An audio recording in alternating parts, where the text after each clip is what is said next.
Selama ini, mungkin kamu berpikir bahwa lebah dan tawon itu sama, tetapi sebenarnya mereka berbeda. Dengan tahu apa bedanya, kamu juga akan lebih tahu bagaimana cara berurusan dengan mereka. Pokoknya, lebah dan tawon punya sifat yang berbeda-beda. Bedanya itu bisa dilihat dari sifatnya yang beda, tubuhnya yang berbeda, makanannya yang beda, dan cara mereka bergaul yang beda. Ayo, kita lihat perbedaan lebah dan tawon dengan simak video ini.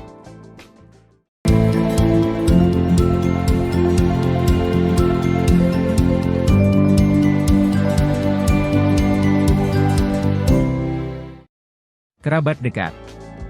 Lebah dan tawon sebenarnya punya hubungan keluarga yang dekat, seperti sepupu. Mereka berdua masuk dalam kelompok yang sama, namanya Apocrita.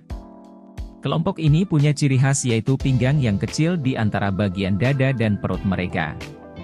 Kalau kamu lihat dengan teliti, bagian di antara dada dan perut ini bikin serangga-serangga ini kelihatan punya pinggang yang tipis. Tapi, kamu harus perhatikan baik-baik nih kalau mau tahu perbedaan antara tawon dan lebah. Kamu akan melihat kalau perut dan dada lebah lebih bulat, sedangkan tawon punya tubuh yang lebih silindris, seperti silinder gitu. Tingkat keagresifan. Kalau tiba-tiba kamu kena sengat, kemungkinan itu adalah tawon. Pada dasarnya, baik lebah maupun tawon gak bakal mencari manusia atau hewan besar lainnya buat diserang. Lebah dan tawon punya sengat buat nangkal musuh atau lindungi kelompok mereka. Tapi, kalau dibandingin, lebah lebih santai daripada tawon. Lebah gunain sengatnya cuma buat bertahan, dan kebanyakan lebah madu bakal mati setelah dia sengat makhluk yang mengancam mereka. Sengatnya lepas dan itu bikin lebah mati. Di sisi lain, tawon lebih gampang marah dan suka bikin masalah. Tawon sengat mangsanya buat tangkap dan bunuh. Tawon bisa sengat berkali-kali, bahkan kalau kamu ganggu mereka, bisa-bisa mereka sengat balik. Kalau tawon merasa terancam, mereka keluarin bau yang bikin temannya tahu siapa yang mengganggu mereka. Makanan pilihan. Tawon dan lebah berbeda dalam hal makanan mereka. Lebah suka makanan nabati dan membantu penyerbukan bunga. Mereka minum nektar dari bunga dan juga minum air serta membersihkan sarang mereka dengan air. Lebah tidak suka memangsa serangga lain, mereka tidak memakan serangga. Sementara itu, tawon lebih seperti pemburu. Mereka mencari dan memakan serangga seperti ulat dan lalat. Tapi, tawon juga suka minum nektar dari bunga.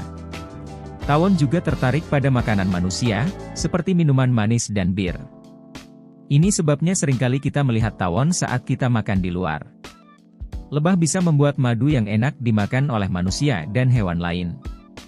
Mereka membuat madu dan tempat tinggal madu dari lilin yang bisa dimakan. Ada juga makanan khusus yang disebut royal jelly, yang dihasilkan oleh lebah pekerja. Mereka memberikannya kepada semua larva dan calon ratu lebah. Ratu lebah menjadi ratu setelah makan royal jelly ini. Tawon juga bisa membuat jenis madu yang mirip, tapi mereka membuatnya dalam jumlah lebih sedikit daripada lebah. Sarang dan struktur sosial. Perbedaan antara tawon dan lebah terlihat dari bagaimana mereka hidup dan tinggal. Lebah adalah makhluk yang suka hidup bersama-sama. Mereka tinggal di tempat yang disebut sarang atau koloni, dengan 75.000 anggota. Mereka semua membantu dan bekerja untuk satu ratu lebah serta koloni secara keseluruhan. Lebah membangun berbagai jenis sarang bergantung pada jenisnya. Sarang lebah madu misalnya, terbuat dari sel heksagonal yang rapi, mirip kotak-kotak kecil. Mereka gunakan ini untuk menyimpan makanan seperti madu dan serbuk sari. Semua ini untuk merawat telur, larva, dan calon lebah baru. Tawon juga bisa hidup bersama-sama, tetapi koloni mereka tidak sebesar lebah.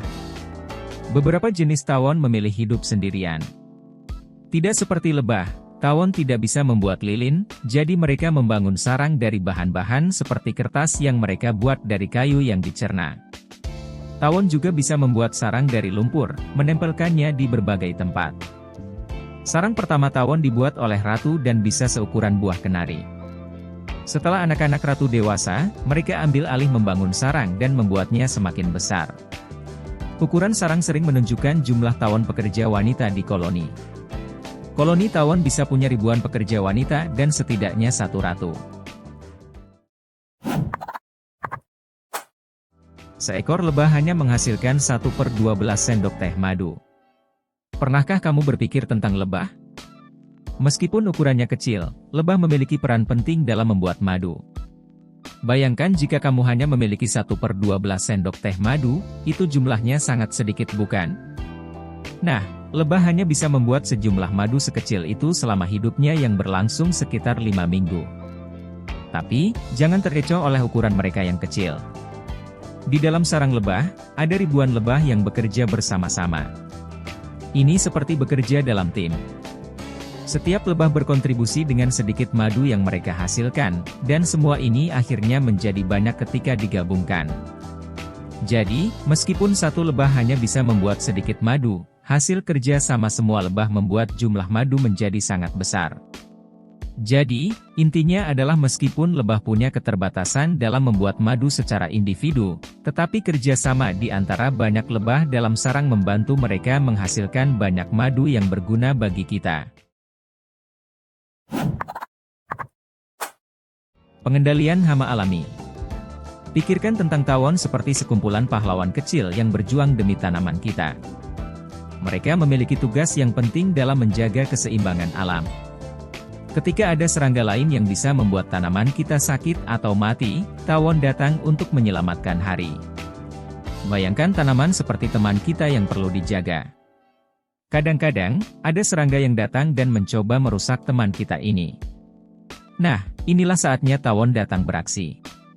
Mereka adalah polisi alami yang mencari serangga-serangga pengganggu tersebut dan memakannya. Dengan cara ini, tawon membantu melindungi tanaman kita dari bahaya. Mereka membantu menjaga kebun dan ladang tetap sehat. Jadi, dalam pertanian dan alam, tawon adalah bagian yang sangat penting untuk menjaga semuanya berjalan dengan baik. Jadi, kesimpulannya, baik lebah maupun tawon punya peran penting di alam. Meskipun ukurannya kecil, mereka bantu menjaga keseimbangan dan keragaman alam. Lebah bantu tanaman tumbuh dengan menjadi pembantu penyerbuk, sementara tawon jadi polisi yang jagain serangga jahat yang bisa rusak tanaman. Kedua serangga ini masing-masing punya peran penting dalam menjaga alam dan kehidupan kita. Jadi, walaupun kecil, mereka punya dampak besar dalam menjaga kehidupan di bumi kita.